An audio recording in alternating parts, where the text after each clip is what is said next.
we want to first take up a topic of conversation that really isn't, it's not particularly topical on this day more than any others, but it's been relevant for the past 50 years. And I call this the Blake Masters issue. This is one of the things that first attracted Jerry to unsuccessful U.S. Senate candidate Blake Masters. Was It was Blake Masters' idea, and it wasn't original to him, but it was something that he trumpeted, which is the ability to raise a family on a single income. And that's a treadmill that I've been very aware of. My wife and I were a two-income family. Technically, my wife has a home-based business that is not a tiny enterprise. I think many years ago, some friends of family were kind of thought she was only selling to other friends of family, and I had to explain to them, no, it's actually an endeavor. And it's not just friend; it's more friends than family, and it's even more others than friends, right? yeah, I mean, I've seen. It's a business. Pardon? It's a real business. It's a real business. Yep, she sells Catholic jewelry online, Tellus Art Shop, and she does a lot through Instagram. But it is something that we're incredibly blessed to have that because it's something she likes to do. It's something the whole family can be pulled into, and it is something that while she can't turn it on and off quite as easily as I sometimes think it can, orders come in, she has to fill them. It does have a certain amount of flexibility for it, and I consider ourselves very, very blessed that we have that luxury of having two incomes, but not having my wife working outside of the home, because that is a treadmill that is very, very, well, it is there's a treadmill is no better way to describe it, I think. Yeah. And so Jerry knows a little bit about this as well, but fortunately, I mean, your spouse had the worst boss possible. Well, keep in mind that in our case, she didn't start doing that until after our children were grown. Touche. And yes, a different dynamic depending on the age of your kids. But if you have young kids, then I forced her into the workforce. Exactly, kicked her out of the kitchen. Yeah. Into the workforce. Yeah. But Jerry, your opening thoughts on this subject? Oh, I mean, I think it's unfortunate because I do think that kids are best raised by their parents. And to whatever. Even if one of their parents is me. Well, okay, I'm going to say generally kids are best, but I have so much faith in Jess that I'm confident that whatever your shortcomings, she can make up for them. Excellent. So yeah, even in your case, and I've seen your kids; they're great kids, not a problem. Even Doug has been successful, but yeah, I think what it is it's unfortunate because it's just, I think it just puts too much stress on families. But I wonder how much, and I'm the first one to raise my hand and say I was guilty of this. How much of it is, an unwillingness to make the sacrifice.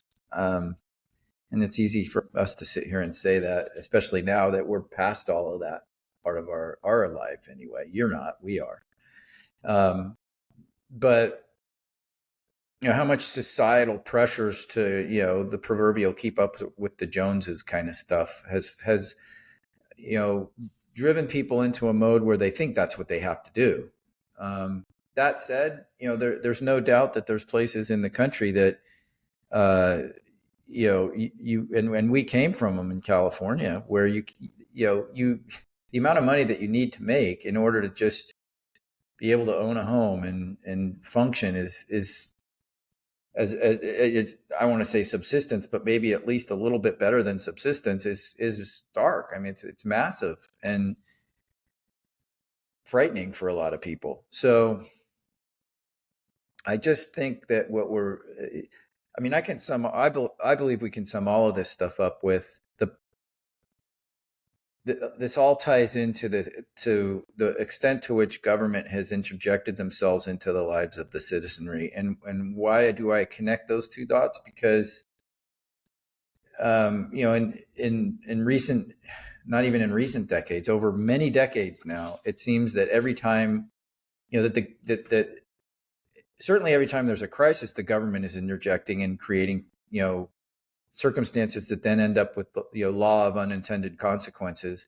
But I think just in general and overall, there's just too much government spending trying to make everybody's life easier. And what it's doing in the process is making everybody's life a mess.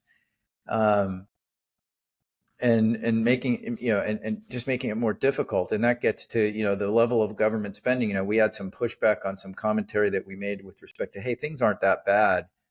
And a lot of that was based on looking at the balance sheet of the country and saying there's 176 some odd $trillion in assets and $30 trillion in debt. That's not totally outrageous.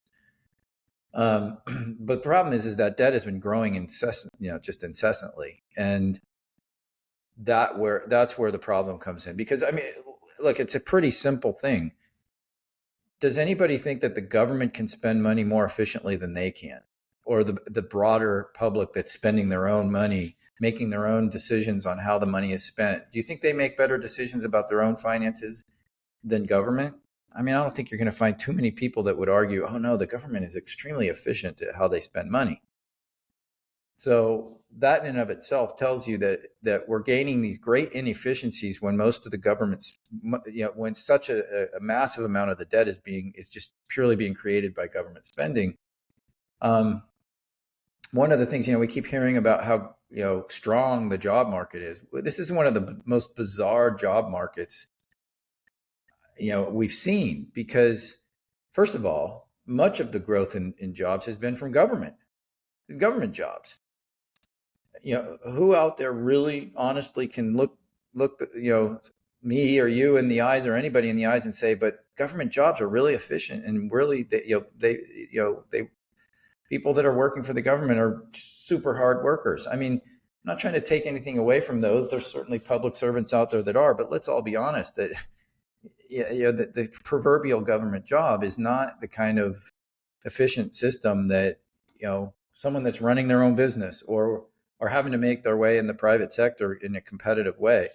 So the fact that so many of the jobs that are being created are government jobs is not good.